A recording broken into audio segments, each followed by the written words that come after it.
ऐकतात ना सर्वजण? बारकावा ऐका. सूतजी महाराजांचं वय कमी आहे आणि शौनक ऋषींचं वय जास्त आहे. वयोवृद्ध आहेत शौनक ऋषी.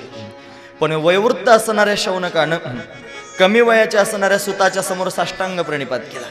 आणखी सांगतो, शौनक ऋषी ब्राह्मण आहेत आणि सूत ही एक समाजातली जात आहे, ज्याचा त्या ठिकाणी पिता क्षत्रिय आहे, ज्याची माता त्या ठिकाणी ब्राह्मण आहे.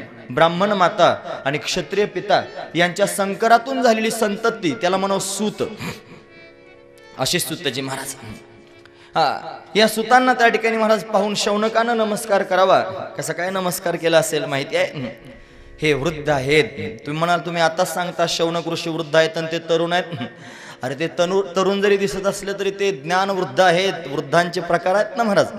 काही वयोवृद्ध असतात, काही तपवृद्ध असतात, काही आश्रम वृद्ध असतात, काही वर्णवृद्ध असतात, काही ज्ञानवृद्ध असतात. म्हणून सूतजी महाराज ज्ञानवृद्ध आहेत. ज्ञानोबराय ज्ञानवृद्ध आहेत आणि चांगदेव महाराज वयोवृद्ध आहेत. 1400 वर्षाचे चांगदेव महाराज वयोवृद्ध आणि 14 वर्षाचे ज्ञानोबराय ज्ञानवृद्ध. म्हणून चांगदेव महाराजांनी ज्ञानोबरायांच्या समोर साष्टांग प्रणिपात केला. का? वृद्ध आहेत म्हणून. वयोवृद्धापेक्षा ज्ञानवृद्ध श्रेष्ठ आहे. वय वाढलं म्हणून काय झालं महाराज? एक म्हण सांगू बाजारातली, तुम्हाला सगळ्यांना माहिती आहे, परत सांगतो, लक्षपूर्वक ऐका. वय गेलं पण सोय आली नाही. माहिती आहे ना तुम्हाला? असं बऱ्याच ठिकाणी सापडतं. वय गेलं पण सोय आली नाही. असे बरेच वयस्कर माणसं सापडतात पण काही सोय येत नाही महाराज. मरेपर्यंत सोयीचे होत नाहीत. आणि त्यांना लोक खोड म्हणतात. खोड. का बरं खोड म्हणतात माहिती आहे? म्हणतो हे आमचं खोड आहे. त्यांच्या अंगात फार खोडे असतात ना, म्हणून त्यांना खोड म्हटलं जातं. लोकांना म्हाताऱ्या माणसांची फार कीव येते. मी म्हाताऱ्या माणसांच्या विरोधातलं नाही बरं. वयोवृद्धांना माझे शब्द त्या ठिकाणी अंतकरणात घुसून बोचावेत, लागावेत म्हणून सांगतोय. बोचले जावेत माझे शब्द म्हणून सांगतोय. म्हातारे माणसं त्या ठिकाणी महाराज ज्या वेळेला एखाद्याच्या शब्द प्रहारानं दुःखी होतात ना, त्यावेळेला त्या ठिकाणी महाराज फार वाईट वाटतं. बाकीच्या लोकांना बघा ना, म्हाताऱ्या माणसांना अपमानित त्या ठिकाणी करतोय. पण काही असे म्हातारे सापडतात जे करू नये ते त्या ठिकाणी बोलू नये तिथं काहीतरी बोलून जातील महाराज. एका आमच्या मित्राबरोबर त्याला मुलगी पाहण्याकरिता आम्ही गेलो. आता त्याचा रंग जरा सावळा होता. आता दोनच रंग देवाने दिले. एक जरा गोरा असतो गौरवर्ण, दुसरा कृष्णवर्ण असतो. जरा सावळा होता नवरदेव. पाहायला गेलो. गेल्यानंतर त्या ठिकाणी मुलगी समोर आली. तिचं पाहून झालं, सगळं झालं. म्हातारा एका कोपऱ्यात बसलो होतं. शांत बसलो होतं. आधी फेटा बांधला होता, चष्मा लावलेला होता, त्याची मान गुटगुट गुटगुट करत होती. असं असणारं त्या ठिकाणी म्हातारं होतं. मुलानं मुलगी पाहिली. सगळा कार्यक्रम त्या ठिकाणी पूर्ण झाला. जेवण वगैरे झालं. बसून त्या ठिकाणी बैठक सुरू झाली आणि मुलाला विचारायचंच होतं, तुला मुलगी पसंत आहे का? एवढंच विचारायचं होतं. हे विचारायच्या आत म्हातारं आलं समोर आणि बोलायला लागलं. असं आहे, मुलगी पसंत करायला तुम्हाला काहीच हरकत नाही. बघा बरं बोलायची पद्धत. का बरं? आमच्या मुलीपेक्षा तुमचं पोरग जास्त काळ आहे. कोण म्हटलं? म्हातारं म्हटलं. एवढ्या शब्दानं सोयरी जमायची ती फिसकटली. त्याच्या रंगाचाच उल्लेख केला डायरेक्ट. काळं पोरग आहे म्हणे तुमचं. असं म्हटल्याबरोबर त्या ठिकाणी फिसकटलं. मुलीचा बाप त्या ठिकाणी महाराज म्हाताऱ्याकडे पाहायला लागला. त्याच्या बापाकडे म्हणे, दादा 10 मिनिटं दम काढला असतं तर काय झालं असतं? माझ्या लेकीची सोयरी जमली असती. मध्ये तोंड घातलं आणि घोटाळा करून टाकला. त्याला आणखी एक म्हण सांगतो बाजारातली. सांगू? 60 बुद्धी होत असते ना, म्हणून सावध झालं पाहिजे. सावध. देवानं मुद्दाम केलं महाराज. का बरं नाठी होते? त्याला सांगितलं, बाबा अरे तू 60 वर्षाचा झालास, तुला त्या ठिकाणी आता हेच कळायला पाहिजे, तुझे मुलं करते झाले, सगळं काही करू लागले, त्यांना प्रपंच कळू लागला. आता त्यांना करू दे ना प्रपंच. तुला मोकळं केलं ना, त्यांना बायको आली, त्याला मुलगा त्या ठिकाणी झाला, त्याचा संसार चांगला चालू आहे, त्यांना आनंदानं प्रपंच करू दे, तू का डोकं घालतोस? पण म्हातारपणाला जास्त छंद असतो महाराज संसारात डोकं घालायचं. मुलांच्या संसारात डोकं घालावं, काही गरज नाही डोकं घालण्याची. पण ते तसं होतं म्हणून अशी अपमानाची बाजू सहन करावं लागते. लोक त्यांना खोड म्हणतात. कोणी वाईट वाटून देऊ नका, आणि वाटलं तर फार चांगलं होईल. कारण हे वाईट वाटण्याकरिताच सांगतोय. हे शब्द आहेत ना महाराज, आमच्या घरी दुसरं काय धन नाही हो. तुकोबरा सांगतात आम्हा घरी धन शब्दांचीच रत्ने आणि शब्दांचीच शस्त्रे यत्न करू. शब्दांचे बाण आहेत हाती घेऊन तीक्ष्ण बाण. असं आहे ना तुकोबरांचं काहीतरी प्रमाण आहे. तीक्ष्ण उत्तरे हाती घेऊन बाण फिरे तुकोबरा सांगतात. म्हणून हे तीक्ष्ण शब्द आहेत ना हे अंतकरणाला लागावे. देवानं आपल्याला मोकळं त्या ठिकाणी केले ना. हे वयोवृद्ध हे सांगतोय ना मी. वयोवृद्ध एकच महिमा आपल्याला आता पाहायचा आहे. एकच तिथे जवळ आपण आलेलो आहोत. लक्षपूर्वक ऐका. वयोवृद्ध वयोवृद्ध आहेत शौनक ऋषी पण ज्ञानवृद्ध आहेत महाराज सूतजी महाराज. म्हणून त्यांच्या समोर साष्टांग प्रणिपात केला आणि प्रणिपात करून त्या ठिकाणी हात जोडून बघा ना केवढी नम्रता. दंडवत प्रणाम केला. दंडवत करणं दंडवत दंडापरी काही उरी नुरावे तुकोबरा सांगतात. दंडवत प्रणाम. दंड म्हणजे काठी. काठी जर हातात घेतली आणि टाकून दिली तर कशी पडते? अशी गोलगडा मारून पडते. असं आहे का काय? अशी वाकडी होऊन पडते. असं आहे का काय? नाही. मग टाकली की सरळ पडते महाराज. कोणतंच अंग न राखता पडते. दंडवत दंडापरी त्याला दंडवत म्हणावं. संतांना पाहिलं की दंडवत त्या ठिकाणी करावं. तुकोबराय म्हणतात लिंग अथवा प्रतिमा दिठी.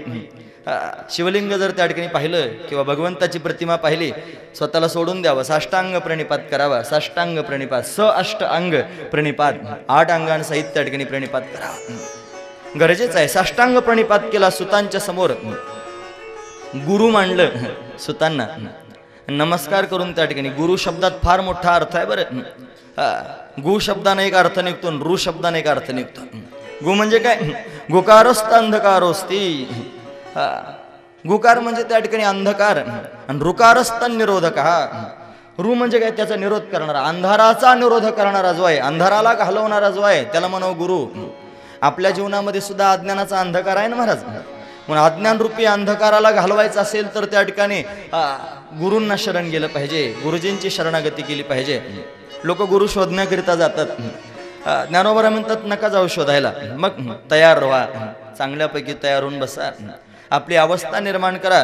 ऐसी कर्मसाम्य दशा होय जेथ विरेशा. तै सद्गुरू आपैसा भेटायची की आपोआप संत भेटतात. शोधायला जायची गरज पडत नाही. आणि शोधायला जाणाऱ्या माणसाला हे कळलं पाहिजे की आपल्याला गुरु कळतील का, संत आपल्याला कळतील का. संत कळण्याकरिता तुका म्हणे अंगी व्हावे ते आपण तरीच महिमाने येईल कळ. बहुदुधड जरी झाली म्हैस गाय तरी होईल काय काम धेनू. संत असे कळत नाहीत. म्हणून त्या ठिकाणी मला आपल्या मनानं कळणार नाहीत. म्हणून सावध व्हावं. आपण भजन करावं आणि त्यांची वाट पाहावी. येतील. सुतजी महाराज स्वतःहून आले आणि शौनक ऋषींनी त्यांना गुरु मांडलं. नमस्कार करून त्या ठिकाणी बोलू लागले. ऋग्वेदी असणारे त्या ठिकाणी ब्राह्मण आहेत ना, तपस्वी आहेत, श्रेष्ठ आहेत. आधी प्रलोभन देत आहेत. सुतजी कमी वयाचे आहेत ना. बघा ना विरुद्ध स्थिती पाहायला मिळते. हे सुतजी महाराज आम्ही त्या ठिकाणी अज्ञान रूपी अंधारानं ग्रस्त झालेलो आहोत. तुम्ही ज्ञानरूपी सूर्य आहात. बघा ना किती सुंदर बोलतायत. अज्ञानात ध्वंतो विध्वंसः कोटी सूर्य समप्रभ सुताख्या ही कथा सारम मम कर्ण रसायनम. माझ्या कानाला रसायन असणारी कथा भगवंताची कृपा करून तुम्ही सांगा. तुम्ही त्या ठिकाणी महाराज अज्ञान रूपी अंधकाराचा विध्वंस करणारे कोटी सूर्यासमान तेजस्वी आहात. तुम्हाला नमस्कार त्या ठिकाणी करतो. आणखी म्हणू लागले काय विचारायचंय. भक्ती ज्ञान विरागाप्तो विवेको वर्धते महान. भक्ती ज्ञान वैराग्य आणि विवेक वाढवणारी त्या ठिकाणी कथा आम्हाला ऐकायची आहे. त्या कथेनं काय होईल. माया मोह निरासस्य. मायेचा मोहाचा निराश करणारी अशी असणारी कथा ती कृपा करून तुम्ही आम्हाला त्या ठिकाणी सांगा. असं साधन सांगा. इह घोरे कलो प्रायो जीवशान सुरताम गतः. या घोल कलियुगामध्ये त्या ठिकाणी सगळे जीव त्रस्त झालेले आहेत. या जीवांच्या उद्धाराचं साधन त्या ठिकाणी सांगा. असं श्रेष्ठ असणारं साधन श्रेयसाम यद भवे श्रेय पावनानांच पावनम कृष्ण प्राप्तिकरम शाश्वत साधनम तद्वधाधुना. कृपा करून सांगा. कृष्ण प्राप्तीचं साधन वर्णन करून सांगा. सुतांना फार आनंद झाला महाराज. अरे देवाच्या प्राप्तीचं साधन विचारतायत. 11:15 वाजले तरी शांतपणे बसून ऐकतायत. मोठा आनंद वाटू लागला सुतजी महाराजांना. काय आनंदाची घडी आहे. देवाविषयी ऐकतायत, देवाविषयी विचारतायत. मोठं समाधान वाटलं महाराज. आणि मग त्या ठिकाणी पाहू लागले अरे देवाचं विचारत आहात. सुत आनंदानं त्या ठिकाणी अत्र ते कीर्तयिष्यामि भक्तियुक्तम कथानकम शुकेन मम यत् प्रोक्तम रहशिष्य विचार्यच. ऐका तुम्ही जर विचारत आहात ना, मग सांगतो. प्रीती शौनक चित्ते ते हे तो वचमी विचार्यच सर्व सिद्धांत निष्पन्नम संसार भयनाशनम. संसाराच्या भयाचा नाश करणारी भगवंताची कथा तुम्हाला सांगतो, ऐका. आनंद झाला. आणि आनंदानं त्या ठिकाणी महाराज सांगायला सुरुवात केली. अत्र ते कीर्तयिष्यामी भक्तियुक्त कथानकम. भक्तियुक्त असणारी कथा ऐका. सांगा म्हणे महाराज, काय सांगतात. स्वतःजी महाराजांनी सांगायला सुरुवात केली. काल व्याल मुखग्रास त्रास निर्नाश हेतवे. काल व्याल, कालरूपी व्याल म्हणजे सर्प. कालरूपी सर्पाच्या मुखामध्ये असणारा ग्रास म्हणजे जीव, त्याच्या त्रासातून त्याला मोकळ करण्याकरिता श्रीमद भागवतम शास्त्रम कलोकिरेन भाषितम. काल व्याल मुखग्रास त्रास निर्नाश हेतवे श्रीमद भागवतम शास्त्रम कलोकिरेन भाषितम. अर्थ लक्षात घ्या. काळरूपी सर्पाच्या मुखामध्ये असणारा ग्रास जो जीव आहे, त्या जीवाला त्रासातून मुक्त करण्याकरिता श्रीमद भागवत हे शास्त्र आहे. आणि ते शास्त्र कलियुगामध्ये किरेन भाषितम. कीर म्हणजे पोपट, आणि पोपटानं ते सांगितलं. पोपट माहिती आहे ना सगळ्यांना. पोपट लक्षात येत असेल सगळ्यांच्या. पोपट कीर म्हणजे पोपट. आता ज्याला कळालं त्याला कळालं, नाही कळलं त्याला बाबा काय करतो. सरळ गोष्ट आहे. कलो किरेन भाषितम. कलियुगामध्ये पोपटानं ते सांगितलं महाराज. पोपट म्हणजे शुकाचार्य महाराज समोर दिसत आहे ना. हे शुकदेव जे आहेत पोपटाच्या रूपामध्ये, पाखराच्या रूपामध्ये, पोपटाच्या माध्यमातून कथा ऐकायला मिळाली.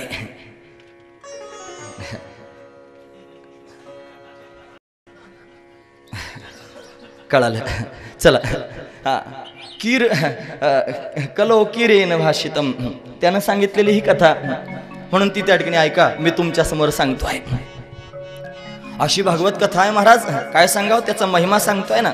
जवळ आलो आपण पहिल्या महिम्याच्या. पहिलाच महिमा ऐकून थांबायचं आहे ना. लक्षपूर्वक ऐका. असा त्या ठिकाणी भागवताचा महिमा आहे. म्हणजे कसा आहे सांगा. सांगितलं, येतस्माद अपरम किंचित मनशुद्धेन विद्यते जन्मांतरे भवेत पुण्यम तदा भागवतम लभेत. हे भागवत कोणालाही मिळत नाही, कोणी पण ऐकू शकत नाही. त्याला सहजासहजी ते ऐकता येत नाही. कसं काय त्या ठिकाणी भागवत ऐकता येईल. जन्मांतरे भवेत पुण्य. जन्मजन्मांतरीची पुण्य असावी लागेल तेव्हा भागवत त्या ठिकाणी ऐकायला मिळतं. लक्षपूर्वक ऐका. काही लोक त्या ठिकाणी भागवताला बालवाडी म्हणतात. बालवाडी कसे म्हणत असतील त्यांची त्यांना माहिती. मी भगवंताची कथा सांगायला बसलो, इतरांचे गुणदोष पाहायला मी बसलो नाही. पण जो भागवताच्या विरोधात बोलेल त्याचं खंडन मात्र दिलंच पाहिजे. ते देणं माझं कर्तव्य आहे म्हणून देतो आहे. भागवत बालवाडी नाही महाराज. भागवतामध्ये तर ज्ञानाची परीक्षा होते. खरा ज्ञानी कोण आहे जर शोधायचं असेल तर भागवतात बघावं, मग कळतं हा ज्ञानी आहे का अज्ञानी. त्याच्या बोलण्यातूनच ते त्या ठिकाणी कळतं महाराज. मानस जाणे जे बोले. काही लोक त्याच्यातही उलट माणसं जाणे जे बोले. कसं आहे, असं नाही, त्याचा अर्थ असा नाही. माणसं जाणे जे, अंतकरण त्या ठिकाणी जाणावं त्याच्या बोलण्यावर. म्हणून ज्ञानाची परीक्षा होत असते त्या ठिकाणी महाराज. भागवतामध्ये अनेक लोकांची परीक्षा अनेक ठिकाणी होते ना. विपदा आली की पत्नीची परीक्षा होते. विपदा आली, संकट त्या ठिकाणी आले की मित्राची परीक्षा होत असते. युद्ध आलं की शूराची परीक्षा होत असते. आणि मरण आलं की साधूची परीक्षा होत असते. तसं भागवत आलं की ज्ञानाची परीक्षा होत असते. खरं ज्ञानी पुरुष ओळखायचा कुठे, भागवतात त्या ठिकाणी ओळखावा. भागवत श्रेष्ठ आहे महाराज. या भागवतात भक्ती, या भागवतात ज्ञान, या भागवतात वैराग्य. हा भक्ती ज्ञान वैराग्याचा संगम असणारं त्या ठिकाणी भागवत आहे. हे सहजासहजी मिळत नाही हो. मोठ्या भाग्यानं, मोठ्या पुण्यानं त्या ठिकाणी प्राप्त होतं. हे भागवत सांगण्याकरिता शुकाचार्यांसारखे महापुरुष त्या ठिकाणी ललायत आहेत. रात्रंदिवस त्या ठिकाणी भागवत कथा सांगू. आम्हाला जर कोणी विचारलं, महाराज तुमच्या जीवनाचं ध्येय काय, तुमच्या जीवनातली साधना काय, साधना काय विचारला, आम्ही त्याला सांगतो आमच्या जीवनातली साधना श्रीमद भागवत कथा. तुमच्या जीवनाचं साध्य काय, आमच्या जीवनाचं साध्य श्रीमद भागवत कथा. भागवतच भागवत. भागवताशिवाय दुसरं काही पाहायचं नाही का. वारकरी संप्रदायातले त्या ठिकाणी आहोत ना. वारकरी संप्रदायामध्ये त्या ठिकाणी महाराज भागवताला केवढं प्राधान्य आहे. नाथ महाराजांनी त्या ठिकाणी महाराज 86 वर्षाचं वय नाथांचं होतं ना. भागवतच सांगत राहिले. रोज लोकांनी भागवत कथा ऐकायला यावं, रोज भागवत त्या ठिकाणी सांगावं. तुकोबारांनी त्या ठिकाणी भागवत सोप्या शब्दांमध्ये करून सांगितलं. जगाच्या समोर भागवतातल्या सगळ्या कथा गाथ्यामध्ये बऱ्याच अंगाने पाहायला मिळतात. म्हणून साधू संतांनी भागवत जगाच्या समोर मांडलं. म्हणून भागवत हे संतांचं जीवन झालं. म्हणून आपणही आपलं जीवन भागवत करावं. ज्याला जीवन त्या ठिकाणी मंगलमय करायचंय, ज्याला मृत्यू आनंदाने त्या ठिकाणी पाहायचा आहे, त्यानं भागवताचा स्वीकार करावा. चला, म्हणून हे भागवत सहज असे जे मिळत नाही. एतस्मात् अपरम किंचित मनशुद्धेन विद्यते जन्मांतरी भवेत पुण्यम. जन्मजन्मांतरीची पुण्य असावी लागेल तेव्हा भागवत प्राप्त होतं. कसं काय हो महाराज, जन्मजन्मांतरीची पुण्य असावी लागते मग भागवत त्या ठिकाणी प्राप्त होईल असं कसं काय तुम्ही त्या ठिकाणी सांगतात? अरे कोणाला पण मिळत नाही ना बाबा भागवत, म्हणून सांगतोय. कसं काय? एकदा काय झालं म्हणे, राजा परीक्षिताला त्या ठिकाणी शाप प्राप्त झाला 7 दिवसामध्ये मरण्याचा. इति लंघित मर्यादा तक्षक सप्तमे हने दंशस्ति स्म कुलांगारम चोदतो मे तद्द्रोहम. भागवतात वर्णन आहे. शाप दिला शृंगी ऋषींनी आणि 7 दिवसात तुला मृत्यू प्राप्त होईल. राजा त्या ठिकाणी उद्विग्न झाला, दुःखी झाला आणि तो भगवंताचं चिंतन करत गंगेच्या काठावर जाऊन बसला. तिथे शुकाचार्य महाराज राजाला त्या ठिकाणी भेटले आणि शुकाचार्यांनी राजाला त्या ठिकाणी कथा सांगायला सुरुवात केली. तिथे घडलेला चमत्कार सांगतो की भागवत कसं त्या ठिकाणी सर्वांना प्राप्त होत नाही ते सांगण्याकरिता महिमा सांगायचा ना. हाच पहिला महिमा भागवताचा. लक्षपूर्वक आहे का सांगू लागले. हे परीक्षिते कथा वक्तुम सभायां संस्थिते शुके सुधा कुंभम गृहीत्वैव देवास्तत्र समागमन. शुकाचार्य उंच आसनावर बसलेले आहेत. राजा परीक्षित समोर बसलेला आहे आणि शुकाचार्य राजाला कथा सांगत होते. तिथे चमत्कार असा घडला, स्वर्गातले देव तिथे आले महाराज. देवास्तत्र समागमन, देव तिथे आले. देवांचा राजा इंद्र कसा आला माहिती आहे? सुधा कुंभ गृहीत्वैव. सुधा कुंभ, सुधा म्हणजे अमृत आणि कुंभ म्हणजे कलश. अमृताचा कलश हातामध्ये घेऊन देवराज इंद्र स्वतः देवतांना बरोबर घेऊन त्या ठिकाणी शुकाचार्यांच्या समोर आला. शुकाचार्याने नमस्कार केला. परीक्षिते कथा वक्तुम सभायां संस्थिते शुके सुधा कुंभम गृहीत्वैव देवास्तत्र समागमन. देव तिथे आले आणि विनंती करून इंद्र बोलू लागला, महाराज आम्हाला कळालं राजा परीक्षिताला 7 दिवसात मरायचंय, त्याला मृत्यूची भीती वाटते आहे म्हणून त्याला त्या ठिकाणी तुम्ही भागवत कथा सांगता आहात. राजाला जर त्या ठिकाणी मृत्यू नको असेल, त्याला जर अमर व्हायचं असेल तर आमच्याकडे साधन आहे, आमच्याकडे अमृत आहे. हे अमृत आम्ही घेऊन आलो. हे अमृत तुम्ही राजा परीक्षिताला देऊन टाका आणि तुम्ही जी कथा त्याला सांगणार आहात राजा परीक्षिताला, ती कथा कृपा करून तुम्ही आम्हाला द्या. साटलोट करण्याकरिता आले होते. साटलोट, साटलोट माहिती आहे ना? आपल्याकडची वस्तू त्याला द्यायची, त्याच्याकरती आपल्याला घ्यायची. हे झालं साटलोट. सगळ्या गोष्टींचं साटलोट होत नाही महाराज. एका मूल दोन्ही विकू नये. दह्याची अंगी निघे ताक लोणी. बरोबर आहे ना? ताक आणि लोणी एक निघतं महाराज. पण एक मूल दोन्ही विकू नये. पृथ्वीची या पोटी हिरा गार गोटी दोनशी संसाठी करू नये. संसाठी म्हणजे साटलोट हा शब्द आहे. हिरा पण पृथ्वीतच निघतो, गारगोटी पण पृथ्वीत निघते, दोन्ही सारखेच दिसतात. मग दोन्ही सारखे दिसतात म्हणून काय हिऱ्याच्या बदल्यात गारगोटी घ्यायची काय? गारगोटीची हिऱ्याची बरोबरी जशी करता येत नाही. भागवतातला श्लोक सांगतो. शुकाचार्य महाराज त्या ठिकाणी महाराज त्या देवतांकडे पाहू लागले आणि विचार करू लागले. हे देव त्या ठिकाणी मोठे स्वकार्य कुशल आहेत. शुकम नत्वा वदन सर्वे स्वकार्य कुशलासुरा कथा सुधाम प्रयच्छस्व गृहीत्वैव सुधामिमाम. इथे त्या ठिकाणी मागण्याकरिता आले कथा आणि देण्याकरिता आले अमृत. कथा अमृत आणि अमृत याची बरोबरी नाही करतायत. का बरोबरी करता येत नाही? लक्षपूर्वक ऐका. हा मुद्दा ऐकण्यासारखा आहे. सर्वांनी कान उंच करून ऐका. अमृत आणि कथामृत दोघेही त्या ठिकाणी आपला प्रभाव दाखवतात. अमृताचा प्रभाव अमर करून टाकणे, अमृताचा प्रभाव दीर्घजीवी करणे. दीर्घजीवी करणे अमृताचा प्रभाव. माणूस अमृत पिलं की त्या ठिकाणी अमर होऊ शकतो. माणूस अमृत पिलं की दीर्घजीवी होऊ शकतो. पण लक्षपूर्वक ऐका. अमृत पिऊन त्या ठिकाणी अमर झालं म्हणजे पुन्हा जन्माला यावंच लागत नाही असं नाही. महाराज सांगतात क्षिणे, गीता सांगते क्षिणे पुण्ये मर्ते लोकम विशंती. पुण्य त्या ठिकाणी संपलं की पुन्हा यावं लागतं. अमर पदाला जरी प्राप्त झाला तरी सुद्धा त्या ठिकाणी महाराज तया पुण्याची पावटी सरे, सेवेची इंद्रपणाची उटी उतरे, मग येऊ लागती माघारे मृत्यू लोका. पुन्हा जन्माला यावं लागतं. अमरत्व कायम टिकून राहत नाही. पुण्य संपलं की परत खाली यावं लागतं. पुण्यक्षय अधोगती, तुका म्हणे जाती, आणि पुण्यक्षय अधोगती. पुण्याचा क्षय झाला की पुन्हा खाली यावं लागतं. अधोगती, ऊर्ध्वगती आणि अधोगती. अधोगती त्याला प्राप्त होते. म्हणून अमर होता येत नाही महाराज कायमस्वरूपी अमृतानं, काही काळापुरतं. अमृत पिल्यानं दीर्घजीवी होता येतं, पण त्या ठिकाणी दिव्यजीवी होता येत नाही. भागवतामृतानं काय होतं ऐका. भागवतामृतानं अमर नाही होता येत, पण अभय होता येत. जो अमर झाला तो अभयत्वाला प्राप्त झाला असं नाही. लक्षपूर्वक ऐका. स्वर्गामध्ये असणारा इंद्र हा अमर आहे, पण अभय नाही. त्याच्यावर दैत्यांनी आक्रमण केलं रे केलं की पळकुट्यासारखा पळून जातो. इतका भित्रा आहे महाराज. आक्रमण केलं की थरथर थरथर कापू लागतो आणि स्वर्ग सोडून निघून जातो. दिनहीन होऊन त्या ठिकाणी पृथ्वीवर फिरू लागतो. असा स्वर्ग आहे. तो अभयत्वाला प्राप्त होत नाही. अमर जरी झाला तरी अभय नाही. आणि इंद्राचं जीवन त्या ठिकाणी महाराज दीर्घ आहे. दीर्घकालापर्यंत त्याला त्या ठिकाणी महाराज जीवन प्राप्त होतं, पण दिव्यत्व त्याच्याजवळ नाही. म्हणून जीवन त्या ठिकाणी दीर्घ असण्यापेक्षा दिव्य असावं. बरेच माणसं फार दिवस जगतात, त्यांचा सत्कार होता. 101 त्या ठिकाणी झाले. अभिष्ट चिंतन सोहळा, अभिष्ट चिंतन होतं. हे 100 वर्षाचे झाले. आम्ही गेलो एका ठिकाणी. 100 वर्षाचे झाले होते बाबा. आमच्या समोर त्यांना त्या ठिकाणी आणून बसवलं होतं. अभिष्ट चिंतन सोहळा सुरू होता आणि सगळं होतं. बारकाईनं त्या ठिकाणी पाहिलं डोकून मी. पाहिलं तर त्या ठिकाणी बाबांना फार सकाळी कार्यक्रम होता. उन्हाळ्याचे दिवस होते, गरम होत होतं, फॅन लावला होता. आणि बाबांच्या गुंड्या त्या ठिकाणी शर्टच्या उघडल्या होत्या. आता एवढे थकलेले बाबा 100 वर्षाचे होते म्हटल्यावर असा शर्ट मोकळा केला होता. बारकाईने पाहिलं तर त्यांचा गळा मोकळाच होता. 100 वर्षाचे झाले होते. किती? 100.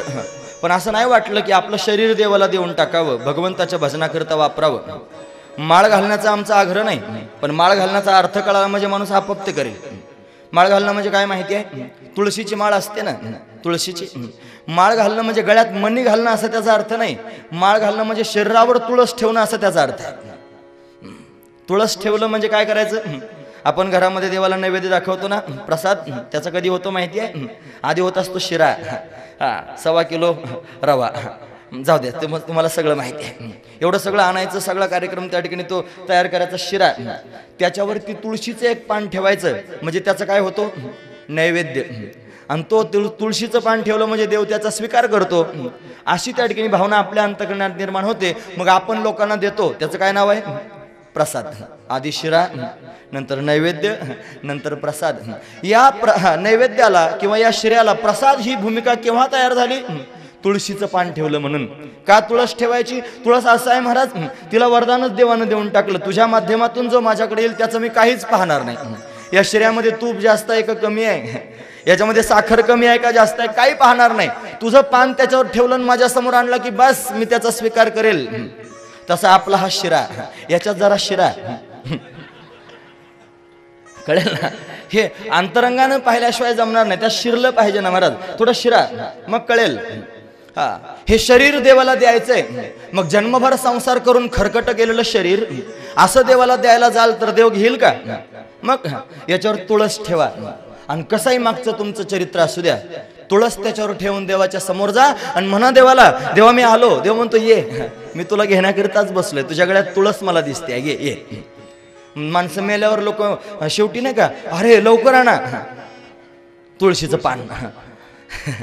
आता ते घातलंच पाहिजे म्हणा, चांगली गोष्ट आहे. ज्याला जन्मभर तुळशीचं काहीच माहित नाही त्याच्या तोंडात काय घालावं, आता कशाला सांगू उगाचच.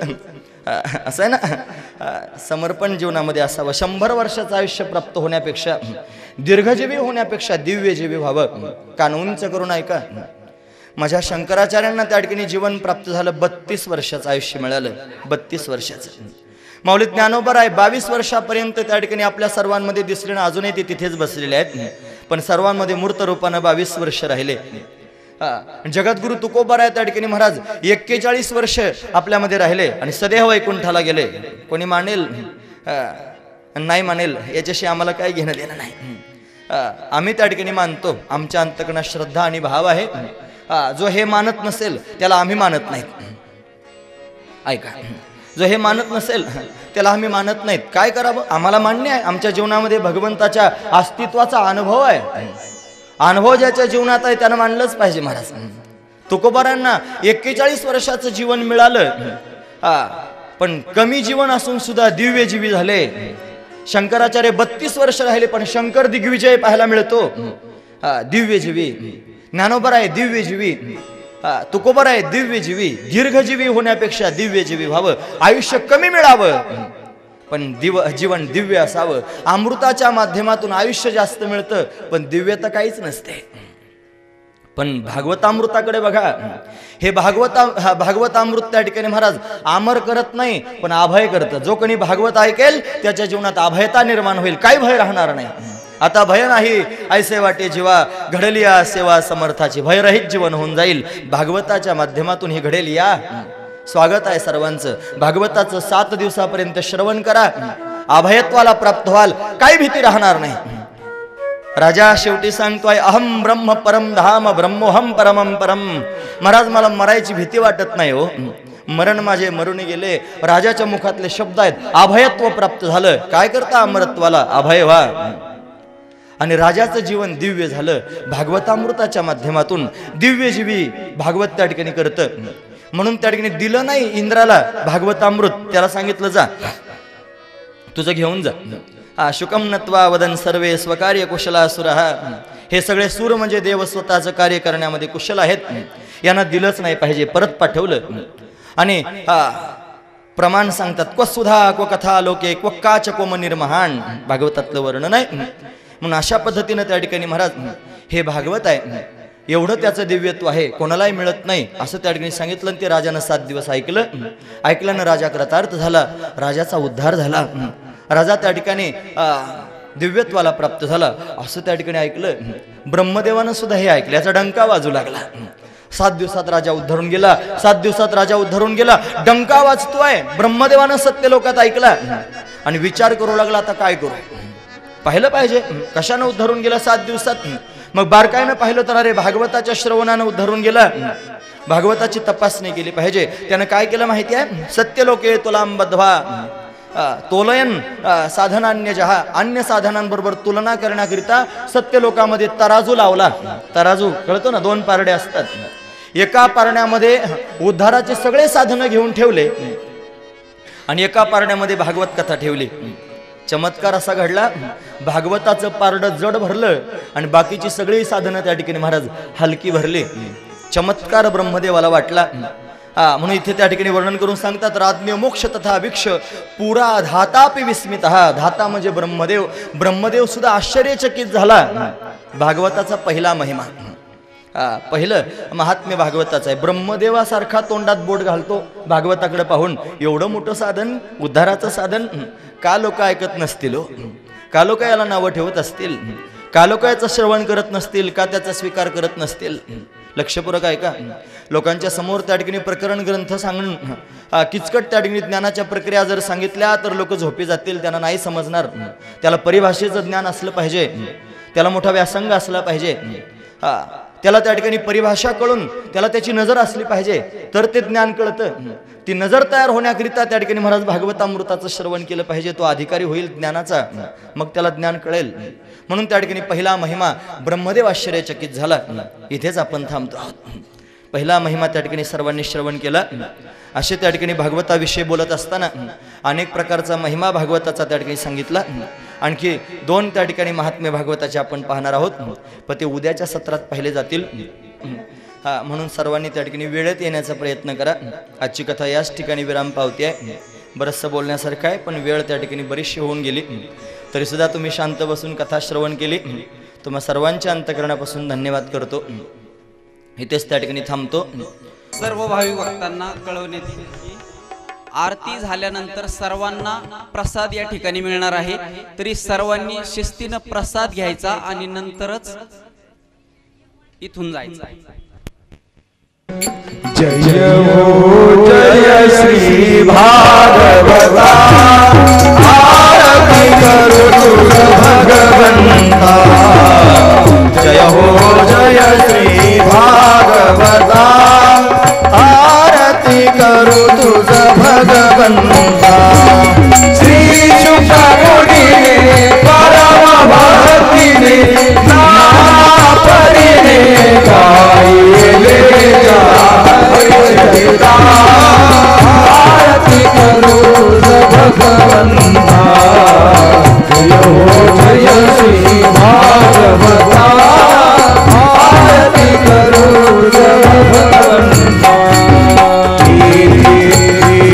करूचे मधुर फळ स्वादुर सेवे सोजळ आत्मा राम मुनीच कर से मुनी झाले जन सुखर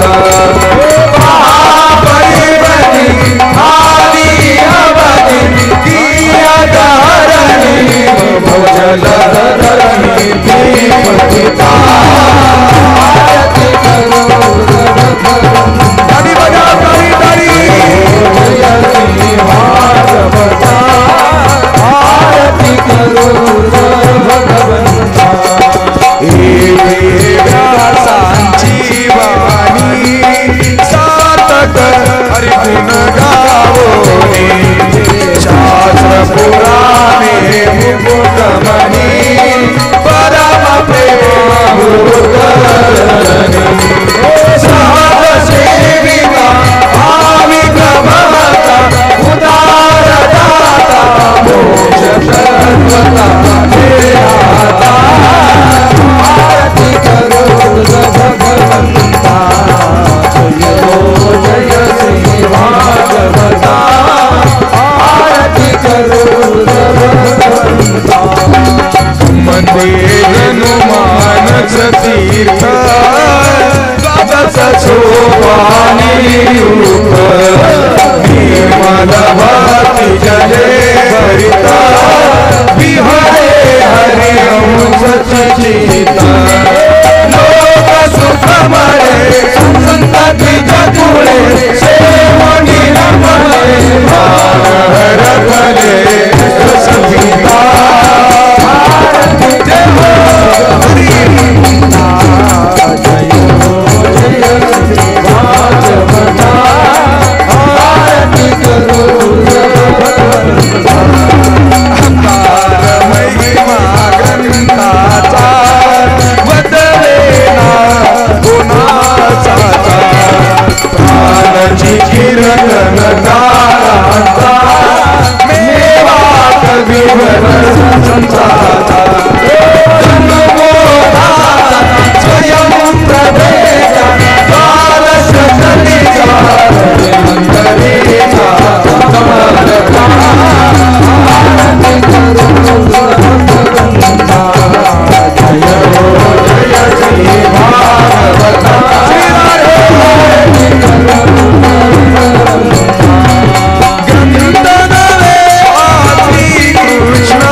धर गिरिधर की गावो सखी आरती जुगल भर की जय जय रावर जधर गिरिधर की गावो सखी आरती जुगल भर की जय जय रावर गिरिधर जय हो सखी आरती जुगल भर की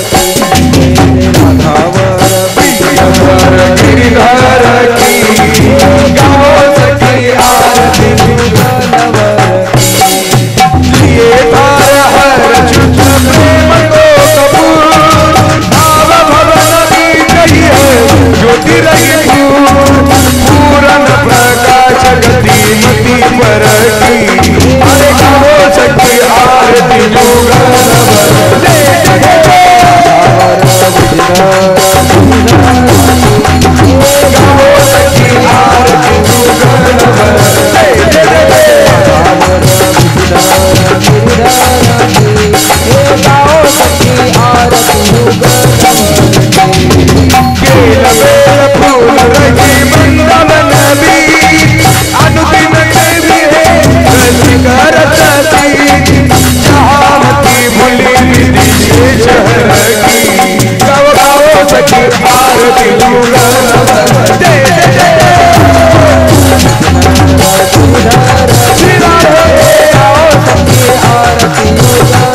खाली लोटांगण बंदीन करण डोळ्यान पाहिन रूपा तुझे प्रेमे आनंदीन आनंद मोचन भावेव वाणीन म्हणे नमा तमेव माता पिता तमेव तमेव बंधू सखा तमेव विद्या जनन तमेव सर्वं मम देव देव कायेन वाचा मनसेन्द्रिया युक्तनामा करो यज्ञं संकल्पं परस्मै नारायणाते समर्पयामि अश्वन्तेश्वरं राम नारायण कृष्ण नाम धर्मस्वरूप श्रीधर माधव गोपिकावल्लभं जानकीनाय तव राम हरे राम राम राम हरे हरे हरे कृष्ण हरे कृष्ण हे हरे राम राम राम हरे हरे हरे कृष्ण कृष्ण कृष्ण हरे हरे कुंडली गौरवा हरे विठ्ठल श्री ज्ञानदेव पंढरीनाथ भगवान की मौली ज्ञानेश्वर महाराज की जगद्गुरु तुकाराम महाराज की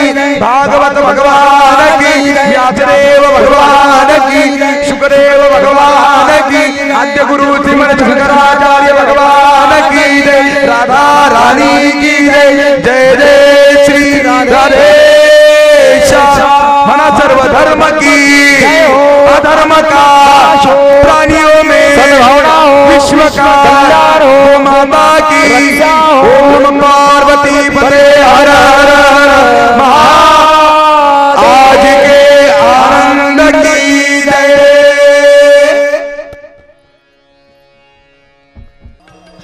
सीताराम राधेश्याम सीताराम राधेश्याम सीताराम राधेश्याम सीताराम राधेश्याम।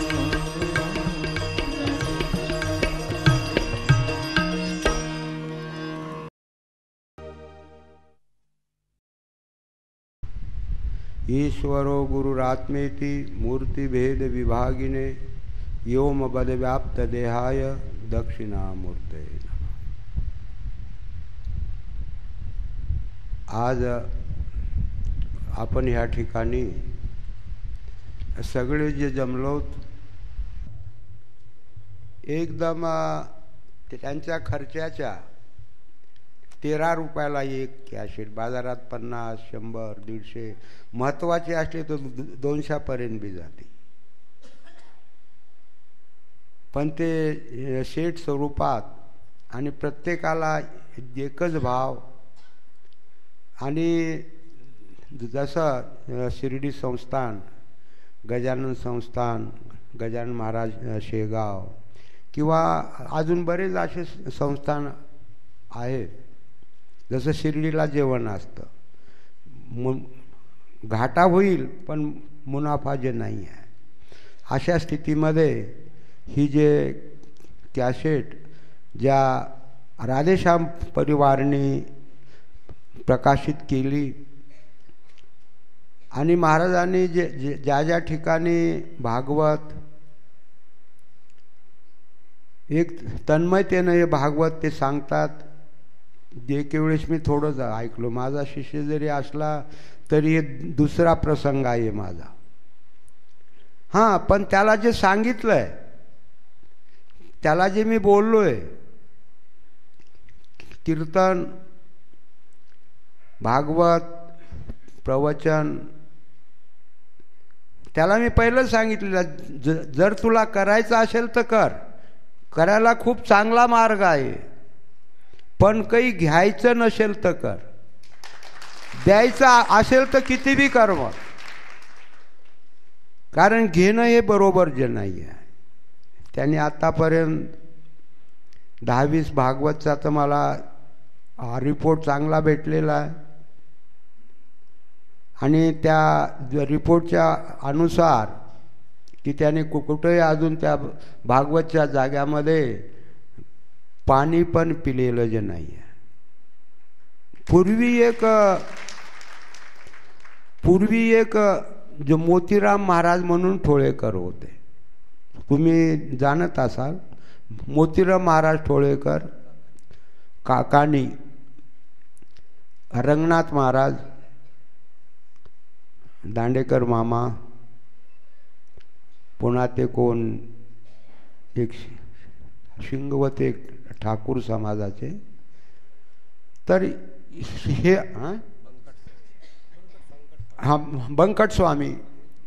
तर मी जो मोतीराम महाराजांचा माळकरी आहे, पहिलं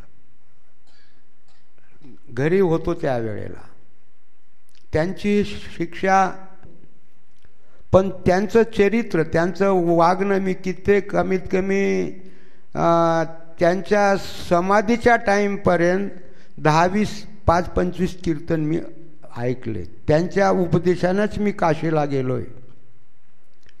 तर ते जिथं कीर्तन करायचे तिथं पाणी पण प्यायचे नाही, जेवण तर दूरच, पाणीसुद्धा नाही. कोणाही त्यांचे भाऊ एक बरोबर होते, 5 पैसे कोणाकडून घेतले नाहीत.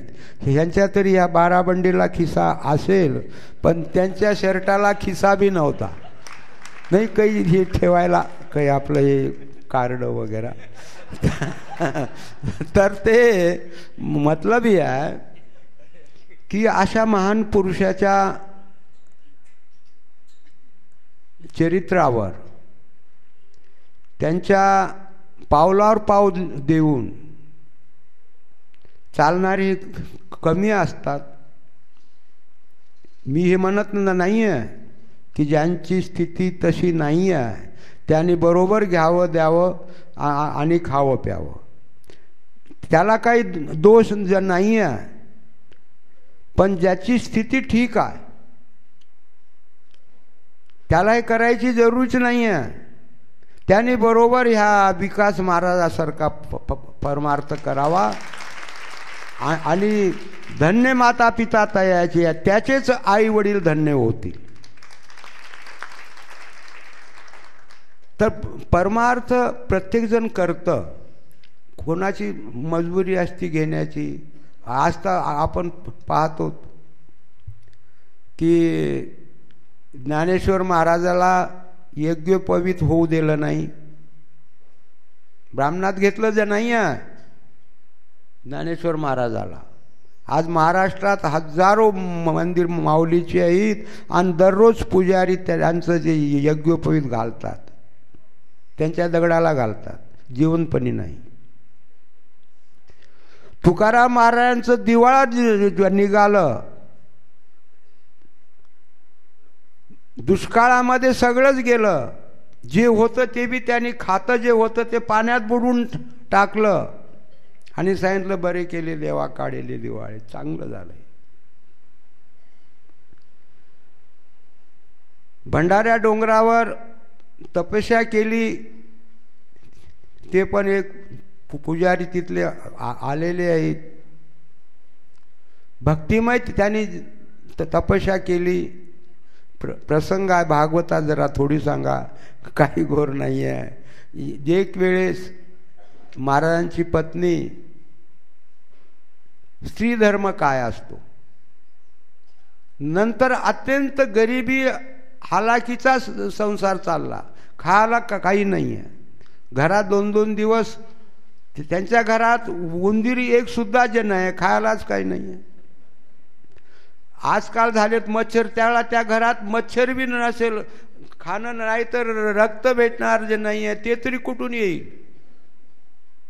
पण जे काही इकून तिकून, अहो सुदामाच्या घरी तरी काय होतं, 3 मुठ्ठी पोहे बाहेरून मागून आणले, ते बी फाटक्या कपड्यात बांधले आणि ते बी आपल्या नेसलेल्या धोत्रातच.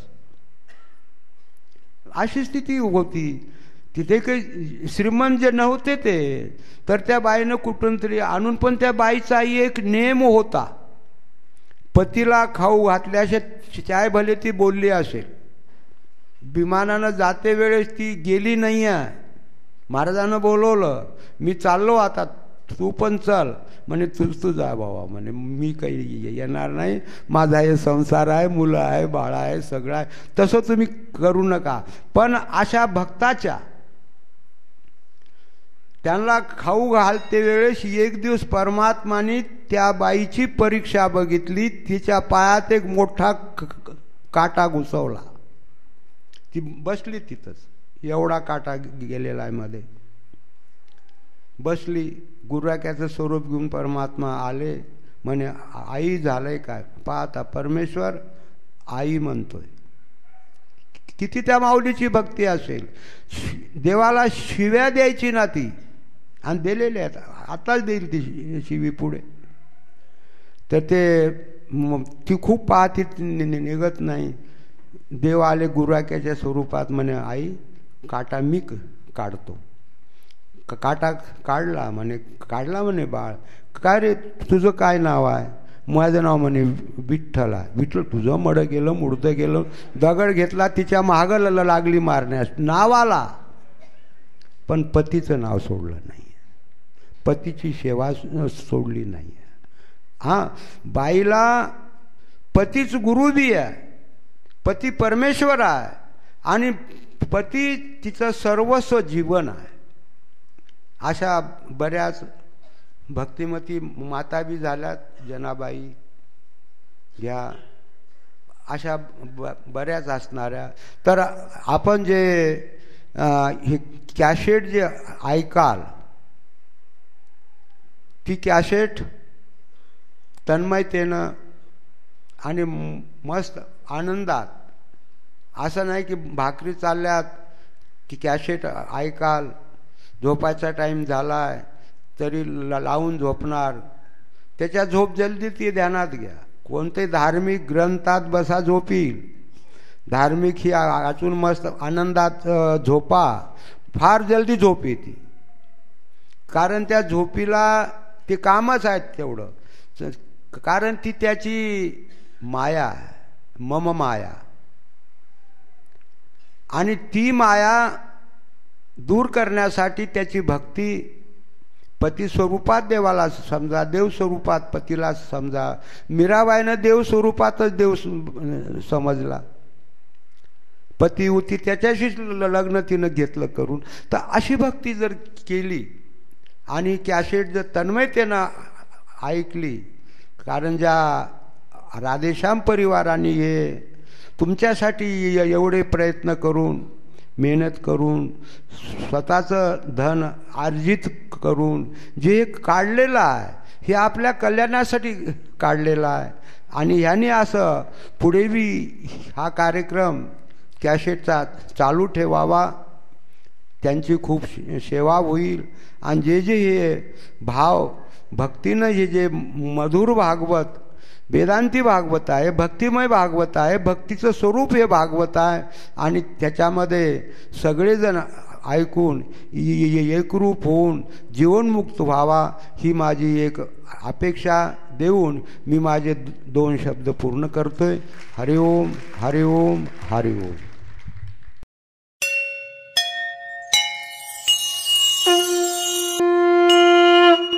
परमपूजनीय भागवताचार्य वैराग्यमूर्ती डॉक्टर श्री विकासानंदजी महाराज मिसाळ यांच्या भक्तिमय वाणीद्वारे श्रीमद भागवत कथेच्या हाय डेफिनेशन व्हिडिओ डीव्हीडीचा संच राधेश्याम परिवारातर्फे ना नफा ना तोटा या तत्वानुसार फक्त ₹500 हे खर्च मूल्य घेऊन भाविकांसाठी उपलब्ध करून देण्यात येत आहे.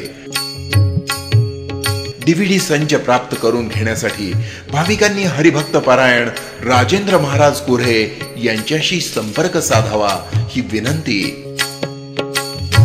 मोबाईल क्रमांक 8600 69 29 69.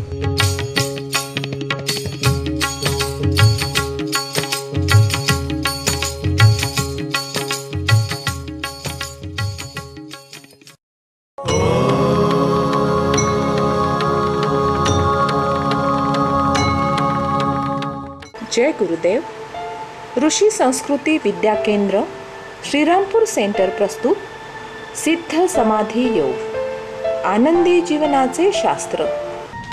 गुरुजी श्री ऋषी प्रभाकरजी हे सिद्ध समाधी योग या कार्यक्रमाचे निर्माते आहेत. मेडिटेशन, मानवी जागृती आणि शिक्षणशास्त्र या विषयातील ते जगातील एक मान्यताप्राप्त शिक्षक आहेत.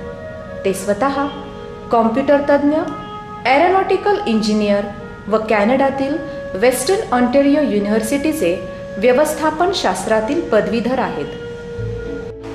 सिद्ध समाधी योग काय आहे हे जाणून घेण्यापूर्वी बघूया आजची आपली जीवनशैली काय आहे.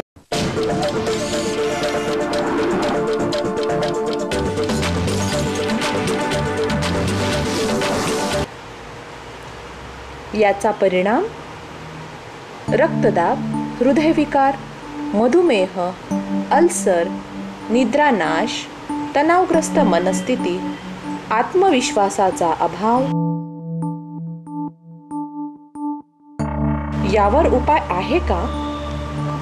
सिद्ध समाधी योग ही विचारग्रस्त आणि तणावाखाली असणाऱ्या मनाला आणि शरीराला शांत करण्याची एक शास्त्रशुद्ध पद्धती आहे. शरीर, प्राण, मन, बुद्धी आणि अहंकार या 5 कोशांची मिळून व्यक्ती असते.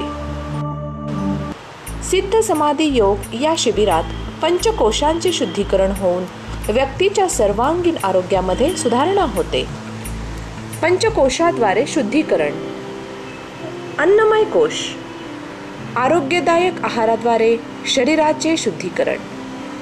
योग्य आहाराद्वारे अन्नमय कोश शुद्धी होऊन शरीरातील विषद्रव्ये बाहेर पडतात.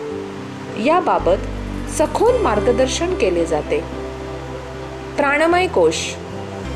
प्राणायाम या श्वसनाच्या तंत्राद्वारे जीवनात नवचैतन्य प्राप्त होते. या शिबिरात शिकविला जाणारा राजयोग प्राणायाम शारीरिक व मानसिक शुद्धीकरण घडवून आणतो. प्राणायाममुळे श्वसनाची गती कमी होऊन आयुर्मान वाढते. मनोमय कोश. समाधी अभ्यासाद्वारे मनाचे शुद्धीकरण होऊन मनाला स्थिरता प्राप्त होते. केवळ 15 मिनिटाचा समाधी अभ्यास 4 तासांच्या गाढ झोपे एवढी विश्रांती देतो. झोपेत आपली चयापचयाची क्रिया 8% कमी होते, पण समाधी अवस्थेमध्ये ही क्रिया 24% कमी होते.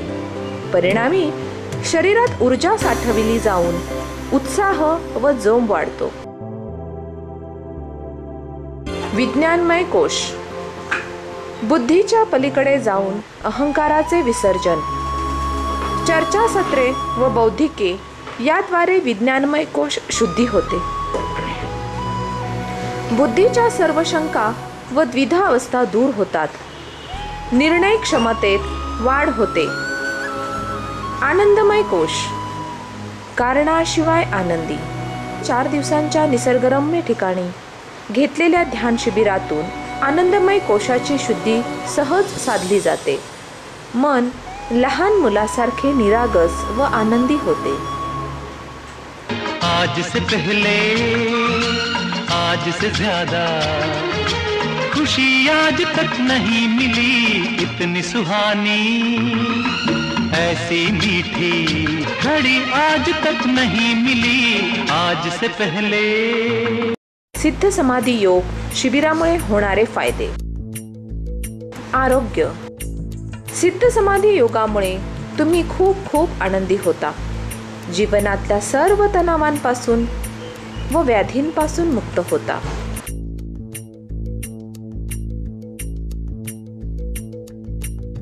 व्यावसायिकते. वैयक्तिक संबंधात परिवर्तन. कुटुंबांमध्ये पती, पत्नी, मुले, नातेवाईक, मित्रपरिवार तसेच नोकरी व्यवसायात सहकारी, अधिकारी यांच्यासोबतच्या संबंधांना नवजीवन प्राप्त होते. ते अधिक दृढ व स्नेहपूर्ण होतात. तरुणांसाठी संस्कार. तरुण मुलांना उच्च जीवन मूल्यांची ओळख होते. अभ्यास करावा, स्वतःची, घराची आणि इतरांची जबाबदारी घ्यावी अशी सहज प्रेरणा त्यांच्यामध्ये निर्माण होते. त्यांचा आत्मविश्वास, उत्साह व आनंदी वृत्ती निश्चित वाढते.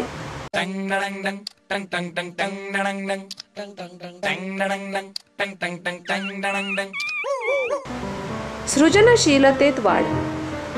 सृजनशीलता व कार्यक्षमता वाढते. तसेच कामात अधिक आनंद व उत्साह वाढू लागतो. व्यावसायिकांना वेळेचे नियोजन करण्याची महत्त्वपूर्ण कला प्राप्त होते. हे सर्व म्हणजेच SSY. आणि SSY म्हणजेच हसण्याची क्षमता, रडण्याची क्षमता, गाण्याची क्षमता, नृत्याची क्षमता. हे आहे पुन्हा परत विस्मयचकित होणे, आल्हाददायकता अनुभवणं, सृजनशील, संवेदनक्षम, ग्रहणक्षम होणं, इतरांवर प्रेम करणं आणि प्रेमाला उपलब्ध होणे, पृथ्वीवर स्वर्गाची निर्मिती करणं. जय गुरुदेव.